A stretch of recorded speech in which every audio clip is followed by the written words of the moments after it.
A paz do Senhor, seja bem-vindo a mais uma aula aqui do EBD em Foco. Meu nome é Herberson, vou ministrar agora a lição número 4 aí do segundo trimestre do ano 2018 da CPAD, que traz como título Ética Cristã e Aborto. Esse tema é um tema altamente relevante para os dias de hoje, uma época em que as pessoas não estão mais valorizando a vida. Então, a gente observa que a sociedade que não tem Deus, que não tem Cristo, que não serve a Cristo, essa sociedade que vive afundada no pecado, chegou ao ponto, de dizer que tirar a vida de um ser humano é normal, não tem problema. Então a gente tem que combater isso aqui, sim, com certeza absoluta. Nós, como cristãos, temos que fazer a diferença. E nós fazemos a diferença não somente agindo da forma correta, mas ensinando como que deve agir. Então nós temos que preparar os nossos jovens, os irmãos da igreja como um todo, que ensinando a palavra de Deus, ensinando que a vida foi dada por Deus e somente Ele pode tirar. Então o aborto é um tema muito relevante para os dias de hoje. Sabemos que tem alguns projetos querendo liberar o aborto. Vamos falar de alguns tópicos aqui de pessoas que são a favor ao aborto e por que elas são a favor. Vamos entender o que essas pessoas pensam, Eles falam que são o pró-escolha, onde a mulher tem o direito de escolher o que fazer. Então, abrir um precedente para um assassinato, Ou seja, eu posso escolher matar alguém ou não. Então, uma vez que o aborto ele for liberado, vai começar a liberar outros crimes aí. Então, a gente tem que ter muito cuidado com isso aqui. Então, vamos ver aqui, de acordo com a palavra de Deus, o que a Bíblia ensina sobre o aborto. E vamos ver que o aborto ele é condenado em várias culturas, em várias leis, sempre foi. Há muitos anos atrás, há milhares de anos atrás, já tinha leis que condenavam o aborto. E vamos saber entender que realmente todo mundo que é contra o aborto é porque é a favor da vida. Então tem dois grupos, o pró-vida e o pró-escolha. Esse pró-escolha aí é o anti-vida, é o grupo de pessoas que não querem que a criança venha a nascer, mas que a mulher venha escolher se quer ou não ter o filho. Então a gente vai aprender isso aí. Vamos começar aqui, só antes de começar, falar um pouco do EBD em Foco, que você pode entrar, ebdemfoco.com.br. Lá no EBD em Foco você vai encontrar vários conteúdos. O EBD em Foco ele é o único site que fornece um conteúdo completo para o professor da escola bíblica. Você encontra esse comentário aqui, que você está assistindo agora, você encontra o slide em PowerPoint, que eu vou ministrar aula nesse slide, você encontra um curso de ética cristã, onde tem um conteúdo extra que você pode aprender mais sobre esse tema, falando de aborto especificamente também. Você vai encontrar um PDF também falando desse assunto, então você encontra um conteúdo completo, tudo que o professor precisa para ministrar uma boa aula. Então acesse ebdemfoco.com.br, faça seu cadastro e baixe e assista e acesse todo esse conteúdo.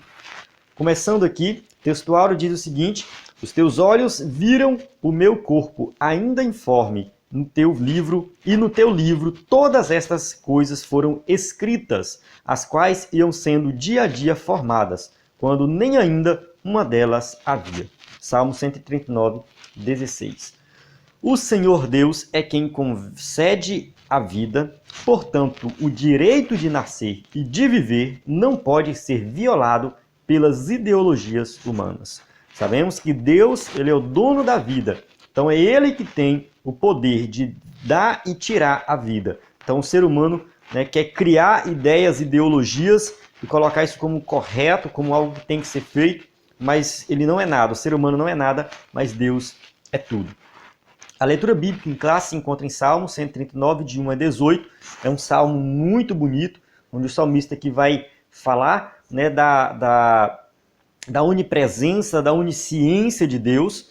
Então, eu recomendo você ler, eu não leio aqui para ganhar tempo no vídeo, mas eu recomendo você fazer essa leitura desse salmo e meditar nesse salmo para que você possa compreendê-lo de forma plena.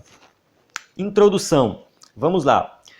A introdução diz o seguinte: O tema do aborto implica agressão à dignidade humana e à inviolabilidade do direito à vida. Então a gente observa que muitos segmentos da sociedade se mostram favoráveis ou simpatizantes à prática do aborto. Então tem pessoas que, né, defendem com unhas e dentes o aborto como sendo algo bom, algo que tem que acontecer e que não tem problema nenhum. A gente vê aí muitas pessoas que às vezes nem se defende, mas é simpatizante, é favorável, para mim tanto faz, para mim não tem importância nenhuma. Então a gente observa que mesmo que a pessoa não concorde de forma a lutar por isso, mas o fato dela simplesmente ser simpatizante já faz dela, né, uma pessoa que pode, eu posso até dizer assim, vai pagar também por esse pecado, né? Porque se você ler lá em Romanos, capítulo 1, no finalzinho ele fala assim, não somente os que praticam, né, mas aqueles que consentem com os que praticam. Então, ou seja, se a pessoa, não, eu não luto lá a favor do aborto, mas eu concordo, tá concordando com o pecado, tá pecando do mesmo jeito. Então, tem muita gente assim na sociedade. Acerca do assunto, a Bíblia assegura que Deus é o autor e a fonte da vida, ou seja, foi ele que deu a vida, né? Na sua mão está a alma de tudo quanto vive e o espírito de toda a carne humana. Jó 12:10. Aqui, ou seja, Deus, ele é o dono da vida, né? E somente ele tem o poder sobre a vida e a morte. Só ler 1 Samuel 2:6, que a gente vai ler mais na frente também. Ou seja, a vida e a morte é Deus que toma conta, é Deus que é dono, né? Ou seja, o ser humano não tem poder, né, para decidir quem vive e quem morre, né? Somente Deus.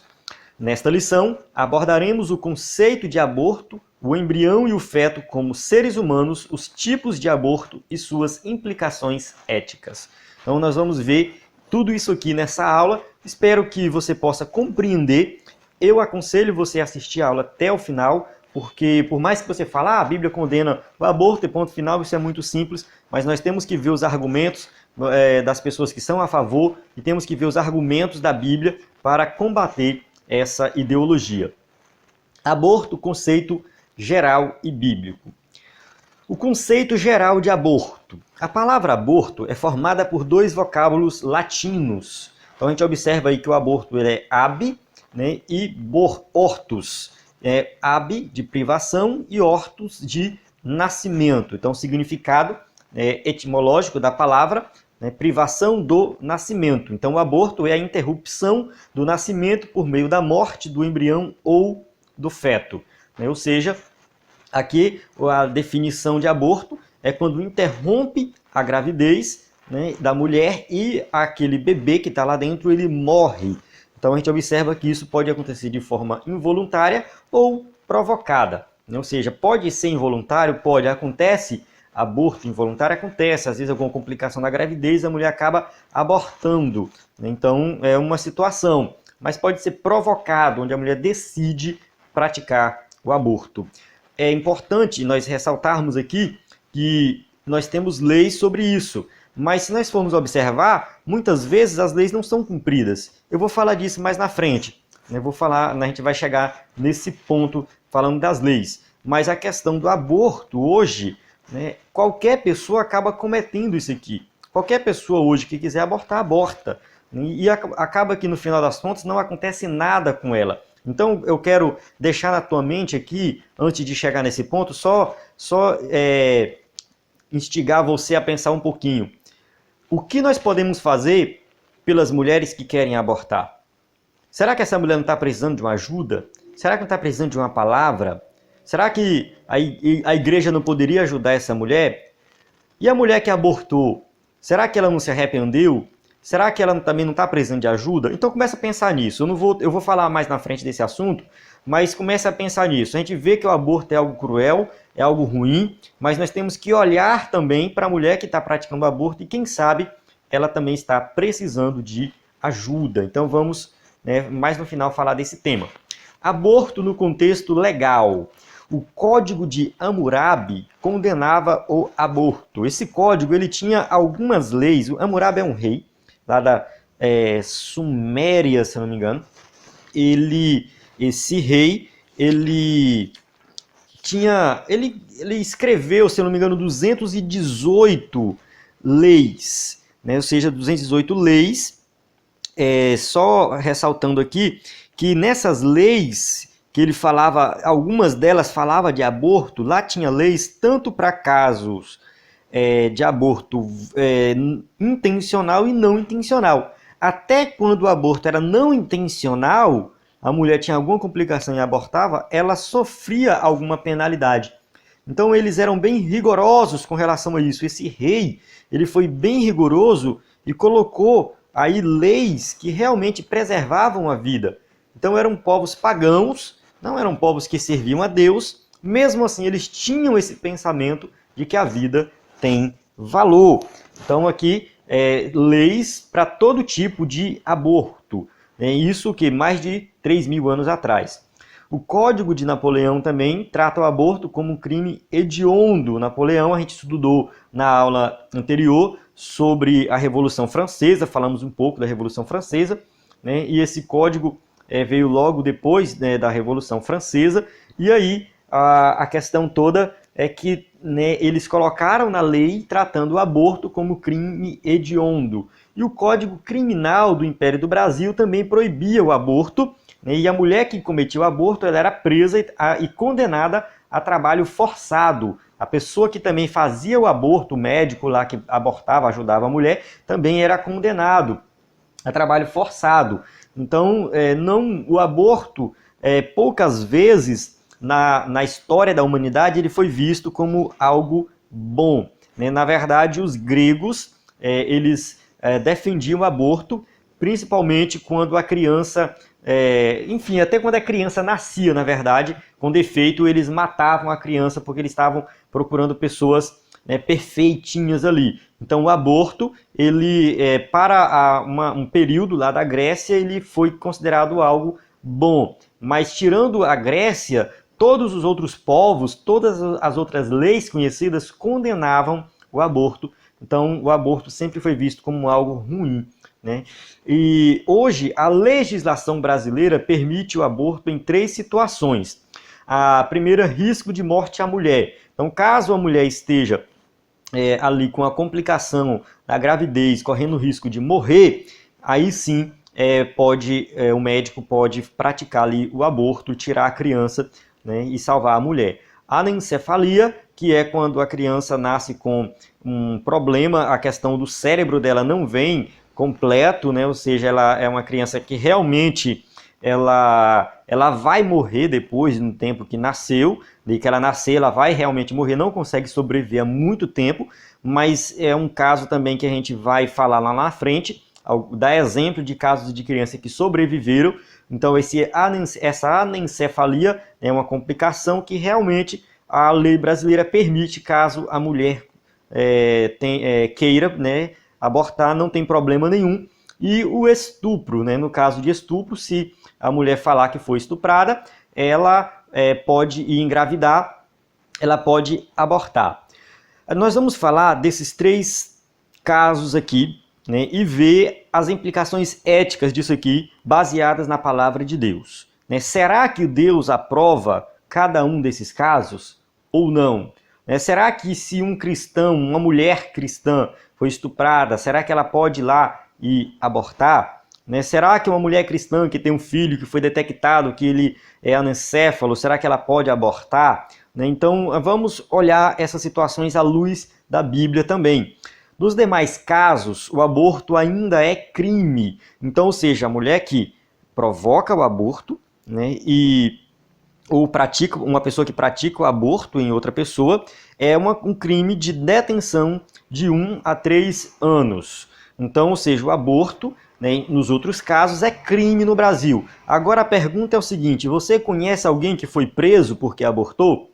Você conhece alguém, né, uma mulher que foi presa porque passou por um problema, assim, quis de livre e espontânea vontade, vou abortar, não quero esse filho? Realmente, eu não conheço. Também pode ser que tenha, né? Mas acontece o seguinte, que eu vejo que muitas vezes é uma lei que não é colocada em prática. pelo menos é o meu ponto de vista, né? Me corrija se eu estiver errado, pode ser que em alguns casos, alguns lugares sim, realmente prendeu a mulher que fez o aborto, que praticou o aborto, mas o que a gente vê na maioria dos casos é que a mulher não é presa. E aí, o que nós estamos fazendo com essas pessoas?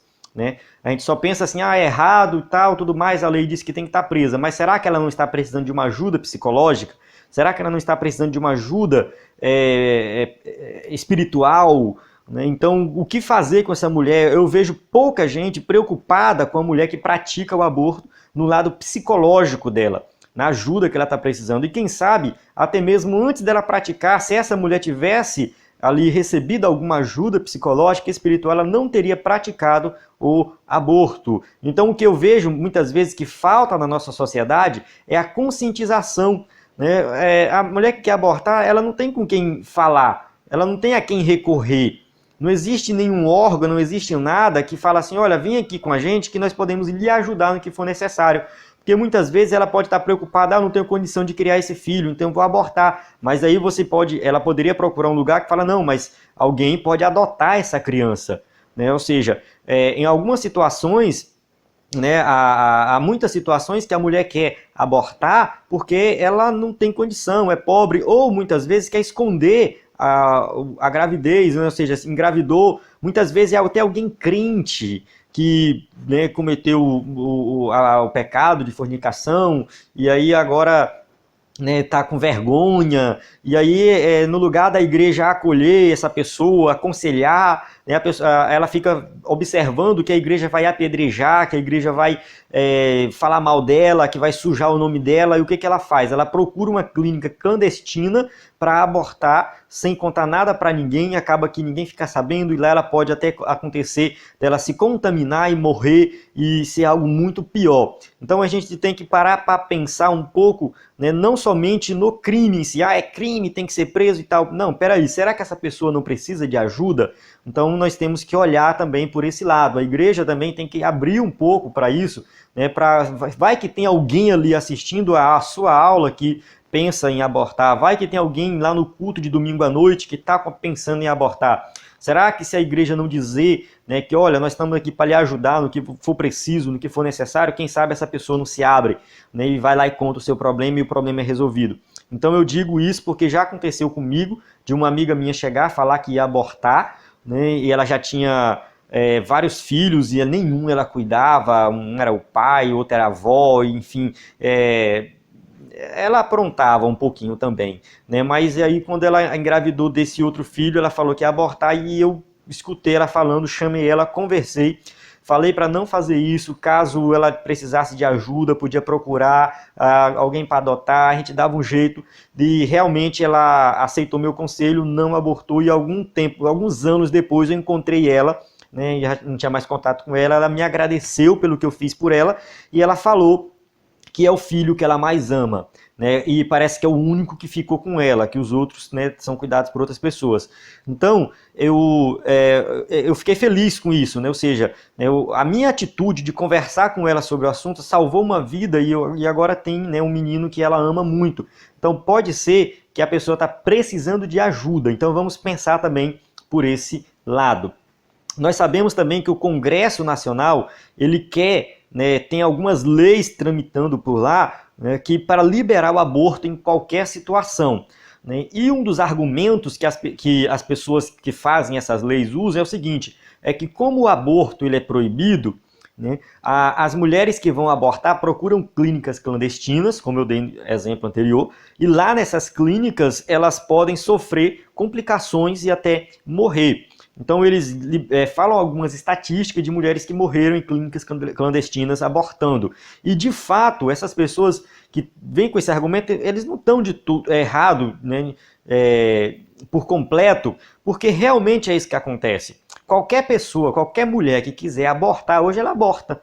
Qualquer mulher que quiser, ela só era procurar alguém que já fez, procurar uma clínica clandestina ou procurar um remédio que vai fazer com que ela aborte, ela aborta. Né? E no final das contas não acontece nada com ela. Então, se tem lei, tem que fazer valer a lei. Né? Se a lei está dizendo que ela tem que ser presa, ela teria que ser presa. Mas ela também precisa de ajuda, como eu já falei anteriormente. No entanto, usar esse argumento de que as mulheres vão procurar clínica clandestina para liberar o aborto está errado. Né? Ou seja, só porque elas estão procurando clínica clandestina e estão sofrendo com isso, então é melhor liberar porque vai ajudar essas mulheres. Não.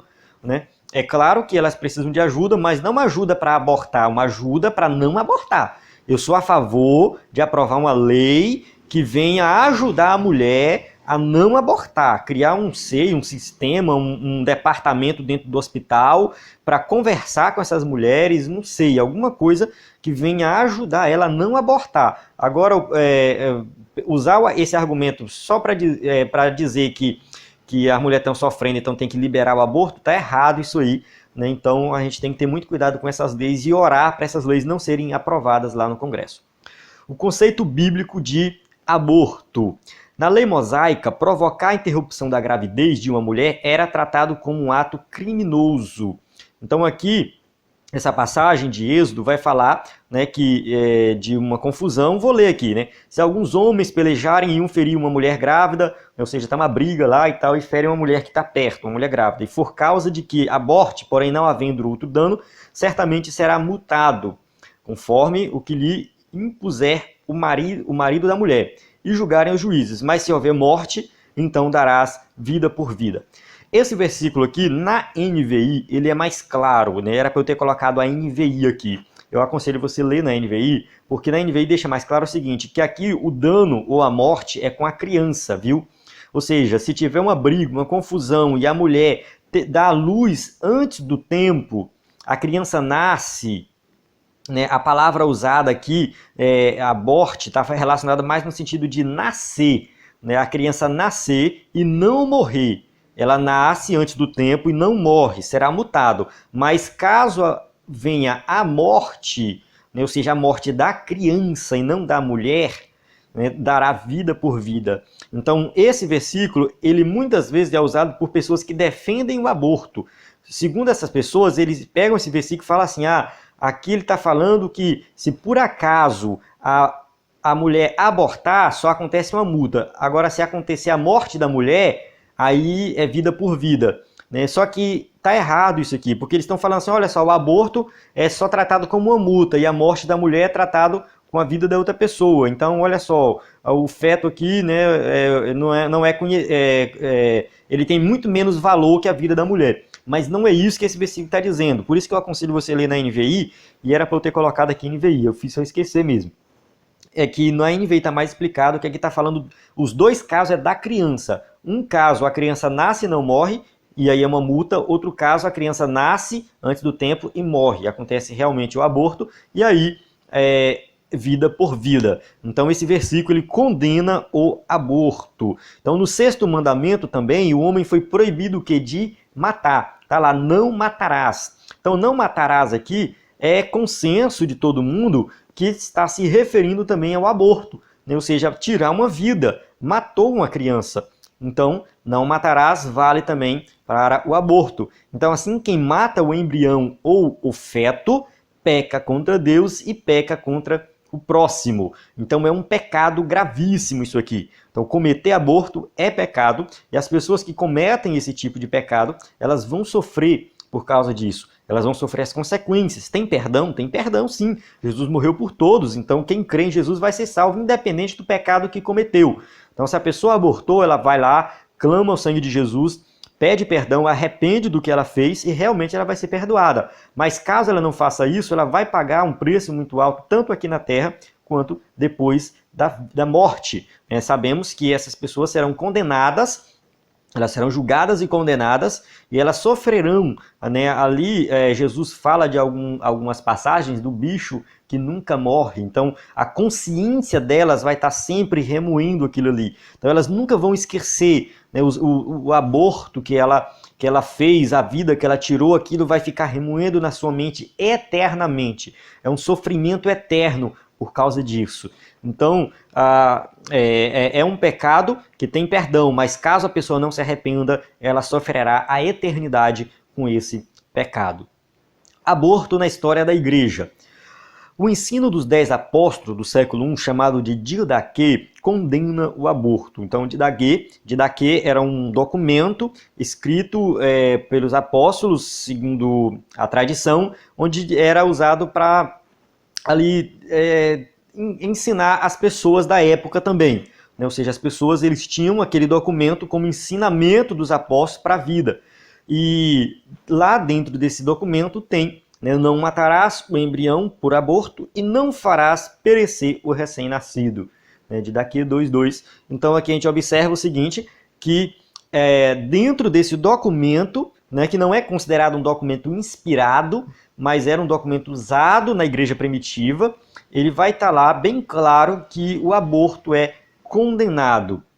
A gente observa também que Tertuliano, um dos pais da igreja, ensinou sobre isso. A morte de um embrião tem a mesma gravidade do assassinato de uma pessoa já nascida e que impedir o nascimento é um homicídio antecipado. Ou seja, matar o embrião é tirar a vida de uma pessoa mesmo, é a mesma coisa. E o polemista Agostinho e teólogo Tomás de Aquino consideravam a pecado grave interromper a gestação e o desenvolvimento da vida humana. Então a igreja, em hipótese alguma, em momento algum, a igreja considerou o aborto como sendo algo bom, algo aprovado, Ou seja, a palavra de Deus é bem clara com relação à preservação da vida, portanto o aborto nunca foi defendido por nenhum cristão verdadeiro. Vamos lá, segundo tópico: o embrião e o feto são um ser humano. Então há alguns grupos aí que dizem que o embrião, o feto, ele é o sub-humano. Ele não tem ainda os mesmos direitos que um ser humano que já nasceu. Então eles tratam como simplesmente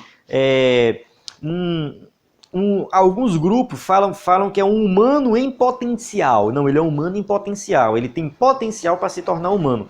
E outros grupos vão falar: não, ele é sub-humano. Ele não tem nada de ser humano. Ele só se torna ser humano quando ele nasce. Mas isso não é verdade. A gente vai ver isso agora. Quando é que a vida começa? Muitos cientistas concordam que a vida tem início na fecundação. Então a fecundação é ali quando o espermatozoide se encontra com o óvulo da mulher e forma o zigoto. Vale ressaltar que a fecundação ela pode não acontecer ali no momento da relação sexual. Pode ser porque o espermatozoide permanece vivo dentro da mulher por 2 ou 3 dias. Então pode ser que a fecundação aconteça no dia seguinte, 2 dias depois. Então não necessariamente a fecundação vai acontecer naquele momento do ato sexual.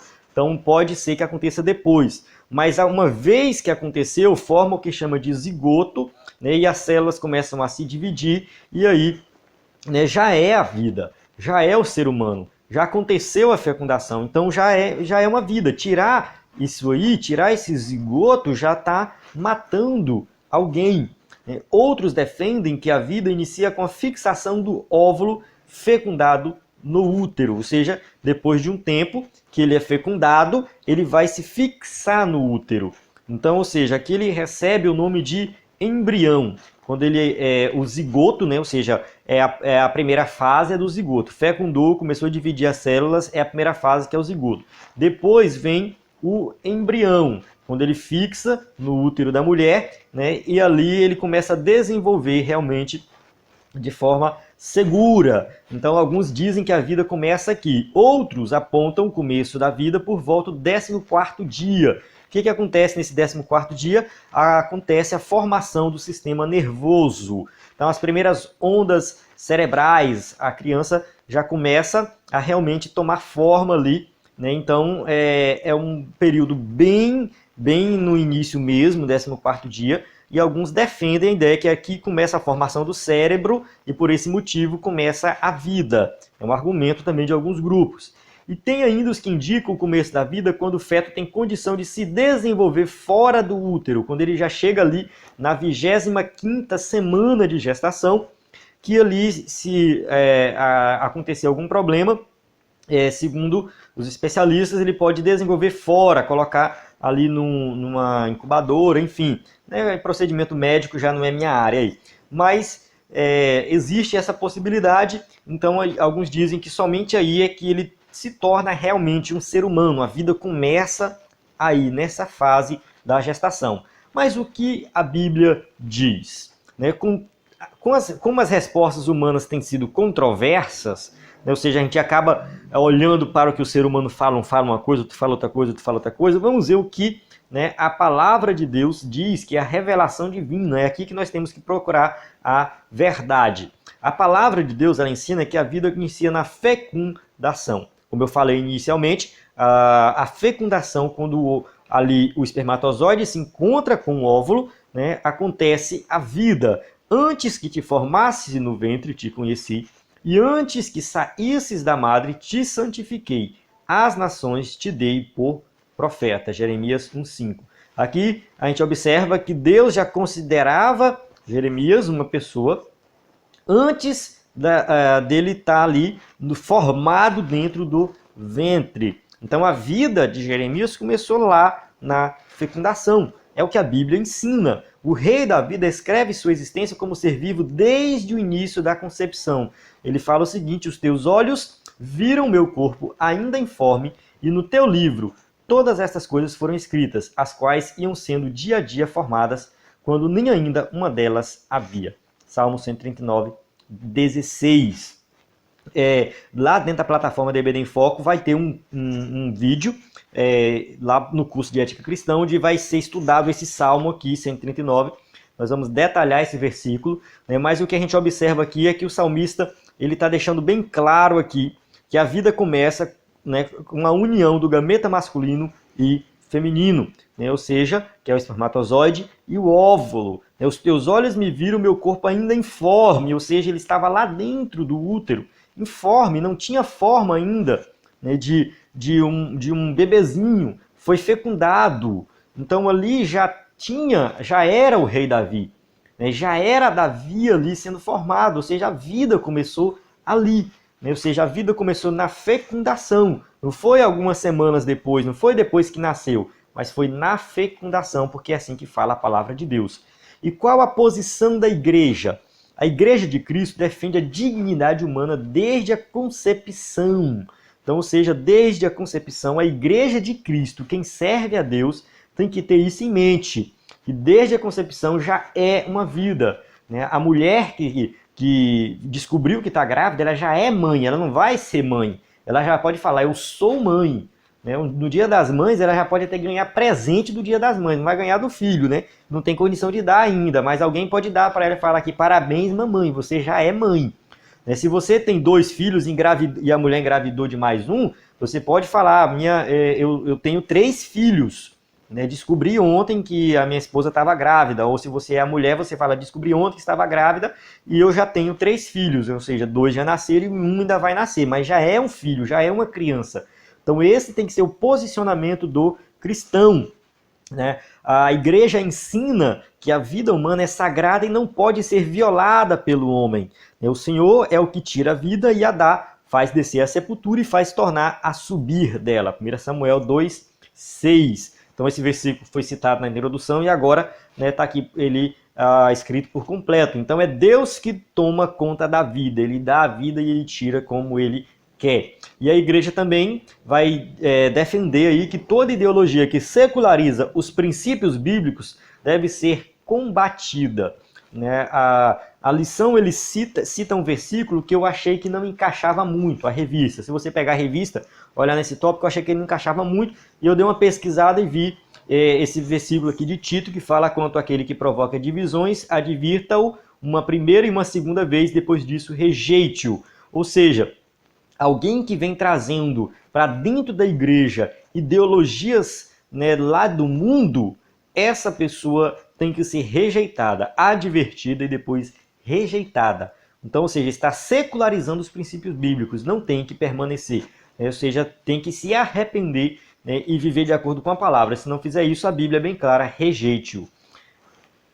Sabiamente, a posição oficial das Assembleias de Deus no Brasil foi exarada. Então tem um documento da Assembleia de Deus escrito ali, a convenção escreveu e enviou a Brasília, né, a CGADB, né, a Convenção Geral da Assembleia de Deus é contrária a essa medida, aborto, por resultar numa licença ao direito de matar seres humanos indefesos, na sacralidade do útero materno em qualquer fase da gestação por ser um atentado contra o direito natural à vida. Então aqui a gente observa que a Assembleia de Deus já se posicionou que é totalmente contra o aborto. Terceiro tópico, tipos de abortos e suas implicações éticas. O que eu falei lá no começo, né, vamos ver cada um daqueles casos que são liberados pela lei brasileira, né, e ver quais são as implicações éticas desse tipo de aborto. Primeiro, aborto de anencéfalo. Em 2012, o Supremo Tribunal Federal legalizou a interrupção da gravidez de feto anencéfalo, né, ou seja, aquele que nasce com deformação no cérebro. O Supremo decide, por 8-2, que o aborto de feto sem cérebro não é crime, né, ou seja, ele vai liberar isso aqui. Agora é o seguinte, é correto descartar um ser humano por apresentar uma má formação cerebral? Será que é correto fazer isso? Um ser humano que apresenta uma má formação, uma deficiência, então vamos descartá-lo. Eu coloquei aqui um caso, uma notícia de um bebê de 1 ano, né, que ele é anencéfalo e já está com 1 ano de vida. Alguém pode falar, nossa, coitado, né, não tem uma vida normal, mas tá lá os pais cuidando dele. Estão dando todos os cuidados necessários, né, dando os remédios, e ele está vivo, é uma vida. Né? Então, mas ele pode morrer a qualquer momento, não tem problema. Né? Ou seja, é um ser humano que nasceu com uma certa deficiência, mas merece viver. Né? Então, nesse caso aqui, esse bebê já completou 1 ano, então não necessariamente ele vai morrer alguns dias depois, ele pode sobreviver por mais tempo. Né? E essa ideologia é chamada de eugenia, né? Ou seja, a eugenia defende a sobrevivência apenas dos seres saudáveis e fortes. Então é uma ideologia racista, né? Ou seja, foi defendida ali por Hitler e dentre outras pessoas por aí também na humanidade e outras épocas da humanidade, defendendo somente os fortes, né? Lá em Esparta, por exemplo, que era lá na Grécia Antiga, né? Esparta, eles queriam pessoas fortes, saudáveis, e aí o bebê, quando nascia com deficiência, era lançado em um penhasco, então morria, né, ali, era descartado todo bebê que nascia com alguma deficiência, alguma doença. Então somente os saudáveis, os fortes que ficavam vivos. Então isso está dentro desse contexto aqui. Né, dizer que vai sobreviver somente os saudáveis é um tipo de racismo, né? Ou seja, é chamado de eugenia. Então é uma nítida incoerência. Por quê? Porque eles defendem os direitos humanos, né? As pessoas que defendem isso aqui falam, não, porque, né, os direitos humanos e tal, só que ao mesmo tempo, né, age de modo discriminatório. Então, já que esse bebê com a deformação ele é um ser humano, por que ele tem que morrer? Então, os direitos humanos têm que valer para ele também. Então, a pessoa que está defendendo direitos humanos e, ao mesmo tempo, defendendo a eugenia, ele está sendo incoerente nos seus argumentos. Então, a gente tem que observar isso aqui. Né, porque para com Deus não há acepção de pessoas. Então, não tem acepção de pessoas. Né, Deus considera todos os seres humanos iguais. Aborto em caso de estupro. Tá, o Código Penal brasileiro, no artigo 128, ele não vai punir, né, não se pune o aborto praticado por médico. Né? Então aí, esse primeiro, se não há maneira de salvar a vida da gestante, é um caso que a gente vai falar, e se a gravidez resulta de estupro e o aborto é precedido de consentimento da gestante ou quando incapaz de ser o responsável legal. Acontece o seguinte, que não é necessário comprovação do crime de estupro, ou seja, ela não precisa comprovar que foi estuprada, nem precisa ir na delegacia, e não é necessária autorização judicial para o aborto. Ou seja, é algo meio tipo, vai lá e afirma, somente isso, basta afirmar, né, porque segundo ele, a mulher ela já passou por constrangimento demais, a ponto de ir na delegacia, fazer uma denúncia e tal, pedir autorização judicial, ou seja, ela passou por muito constrangimento porque ela foi estuprada, e por esse motivo basta ela alegar, né, foi estuprada, e aí, quem garante isso? Temos 2 problemas com relação a essa lei. Primeiro, essa liberdade da mulher simplesmente fazer essa afirmação, sem ter que provar nada, né? E também a questão de que muitas vezes a concepção não acontece naquele momento do ato sexual. Então, se a mulher, logo depois de ser estuprada, procurar ajuda, pode ser que ela evita até a concepção, né? Aí acontece o seguinte, mais uma vez que, só voltando aqui, né, reforçar essa ideia, que se a mulher, logo depois, ela procurar um médico e falar, não, fui estuprada e eu queria evitar que acontecesse aqui a concepção, tem como, né? Tem como. Se não aconteceu ainda, né? Se não aconteceu, tem como evitar que aconteça, né? Então é só ver a questão de tratar, resolver o problema logo de imediato. Mas uma vez que aconteceu e a mulher engravidou, um crime pode justificar outro crime?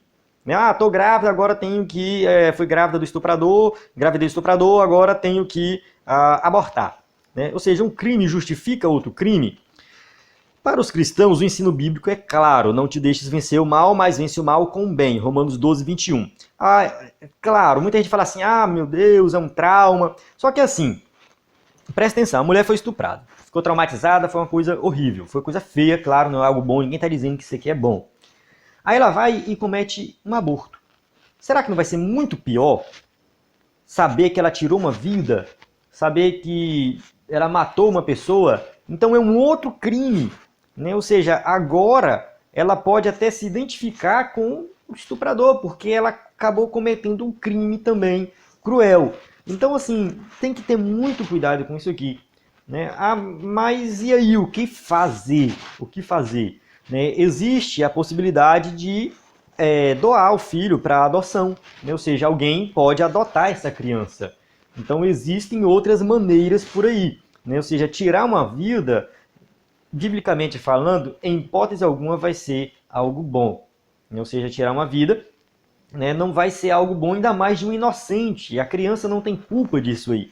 A gente pode falar assim, mas né, foi do estuprador, mas a criança lá, não necessariamente ela vai ser uma pessoa má, uma pessoa ruim, ou ela tem culpa de alguma coisa, ela não tem culpa. Então, tirar uma vida do inocente, biblicamente falando, é errado, não importa a situação. Então tem que procurar um outro meio, né, a adoção, não sei, mas tirar a vida, né, só vai acarretar em mais problema. É você tentar resolver o problema com o outro, criando um outro problema. Aborto terapêutico. A vida de um adulto tem mais valor do que de um ser em gestação. Esse é o argumento deles, né? Ou seja, a mãe está passando por uma complicação e ali precisa abortar para que ela sobreviva e a criança morra. Aqui entra uma questão muito delicada.